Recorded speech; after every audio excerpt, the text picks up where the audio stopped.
जाहिर है कार्यक्रम में नजर डालेंगे देश, दुनिया और राज्य की प्रमुख खबरों पर। सबसे पहले अंतर्राष्ट्रीय खबरें।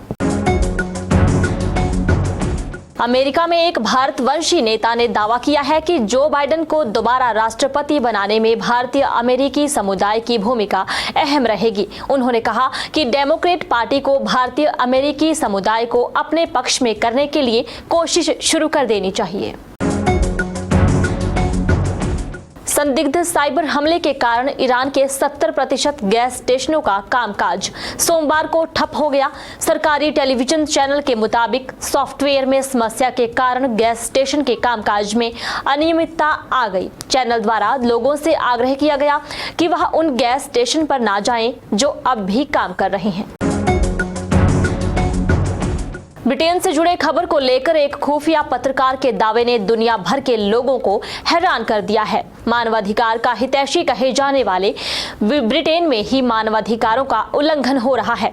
खुफिया पत्रकार द्वारा दावे में कहा गया कि उत्तर पूर्व इंग्लैंड में बुजुर्गों के लिए एक देखभाल गृह बनाया गया है जहां बड़ी संख्या में कर्मचारी काम करते हैं। भारतीय मूल के खुफिया पत्रकार ने दावा किया कि यहां बुजुर्गों के देखभाल में लगे कर्मचारियों का शोषण हो रहा है, जो एक चिंता का विषय है। और अब राष्ट्रीय खबरें। सीबीआई के निदेशक प्रवीण सूद सोमवार को इंफाल पहुंचे। मणिपुर में जातीय हिंसा के हालात का जायजा लेने और सीबीआई जांच में हुई प्रगति की जानकारी लेने के लिए सीबीआई चीफ राज्य का दौरा कर रहे हैं। बता दें कि मणिपुर में जातीय हिंसा के 27 मामलों की जांच केंद्रीय जांच एजेंसी कर रही है। संसद की मौजूदा शीतकालीन सत्र के दौरान सोमवार को लोकसभा और राज्यसभा से कुल मिलाकर 78 विपक्षी सांसदों को निलंबित कर दिया गया। इस सत्र के दौरान अब तक निलंबित किए गए कुल सांसदों की संख्या 92 है। ग्लोबल वार्मिंग के कारण हिमाचल प्रदेश, उत्तराखंड, मध्य प्रदेश, ओडिशा, छत्तीसगढ़ समेत 6 राज्यों के जंगलों में आग की घटनाएं बढ़ेंगी। इन राज्यों में 2 डिग्री या उससे अधिक तापमान में बढ़ोतरी होगी। मानसून के 2 महीने यानी जुलाई और अगस्त को छोड़कर बाकी पूरे साल जंगल आग से धधकते रहेंगे। बात करेंगे प्रदेश की अहम खबरों की। हिमाचल विधानसभा का 5 दिवसीय शीत सत्र मंगलवार को सुबह 11 बजे शुरू हुआ। धर्मशाला के तपोवन में 14वीं विधानसभा का यह चौथा सत्र है। 19 से 23 दिसंबर तक सत्र चलेगा। स्पीकर कुलदीप सिंह पठानिया ने सभी सदस्यों से सदन में रचनात्मक सहयोग की अपील की है। इसके बाद राष्ट्रगान से सदन की कार्यवाही शुरू हुई। मुख्यमंत्री सुखविंदर सिंह सुक्खू ने राजेश धर्माणी और यादवेंद्र गोमा को मंत्रिमंडल में शामिल किए जाने का सदन में परिचय दिया। नए साल पर प्रदेश के लोग हिमाचल पथ परिवहन निगम बसों में किराए का कैशलेस भुगतान कर सकेंगे। एचआरटीसी की नई हाईटेक ई टिकटिंग मशीनों की जांच 25 दिसंबर से शुरू होगी। निगम के 4 मंडलों के 4 चयनित डिपो में 20 दिन यूजर्स एक्सेप्टेंस टेस्टिंग की जाएगी। इसके बाद आवश्यकता अनुसार मशीनों के सॉफ्टवेयर में बदलाव होगा। अध्यापकों की भर्ती में अब प्रदेश भर में एक ही मेरिट लिस्ट बनेगी। अभ्यर्थियों की ओर से अपने आवेदन पत्र में जिस जिले को प्राथमिकता दी गई होगी वही प्राथमिकता उसकी नियुक्ति का आधार बनेगी। इससे पहले जिला स्तर पर ही मेरिट लिस्ट बनाई जाती थी और अभ्यर्थियों को नियुक्ति दी जाती थी। अब अध्यापकों की भर्ती के नियम बदल गए हैं।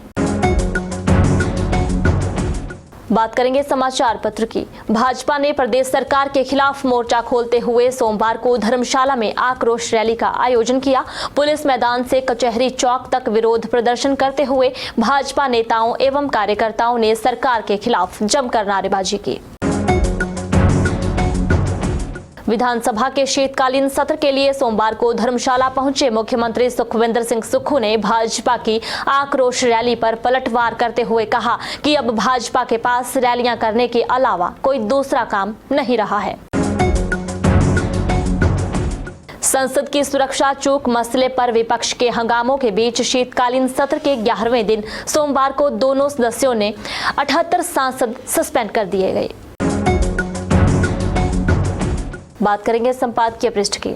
एक बार फिर नई उम्मीदों के साथ करीब 150 निवेशकों की ओर हिमाचल ने हाथ बढ़ाया है। इस लेख को आप हर विधायक निवेश ढूंढे शीर्षक के साथ संपादकीय पृष्ठ पर पढ़ सकते हैं।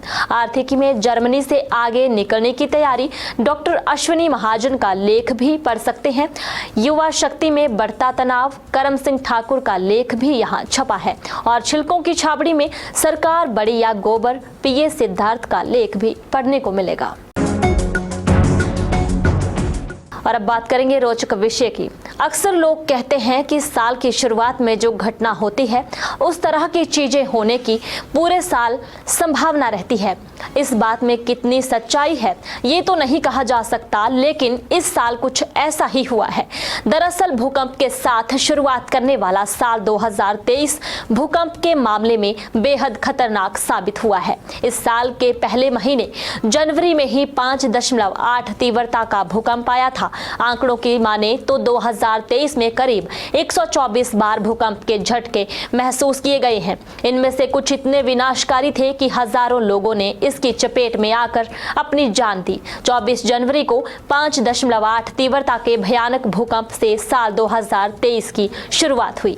वहीं 3 अक्टूबर को 6.2 तीव्रता के भूकंप ने दिल दहलाकर रख दिया था और 3 नवंबर को 6.4 तीव्रता के भूकंप ने नेपाल में भारी तबाही मचाई। बीते 4 सालों के आंकड़ों पर नजर डालें तो 2020 से 2023 तक इस साल भूकंप की सबसे ज्यादा घटनाएं हुई हैं।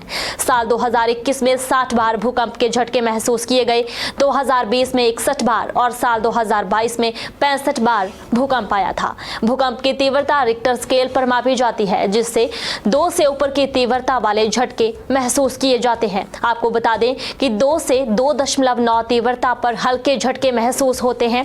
3 से 4.9 तीव्रता के झटकों को अच्छी तरह महसूस किया जा सकता है। अगर भूकंप के झटकों की तीव्रता 5 से ज्यादा है तो इसमें पंखे आदि हिलते हुए नजर आते हैं।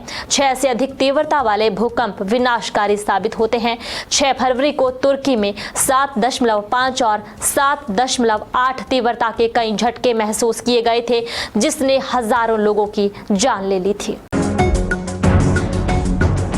जाहिर है कार्यक्रम में इतना ही। बने रहें दिव्य हिमाचल टीवी के साथ।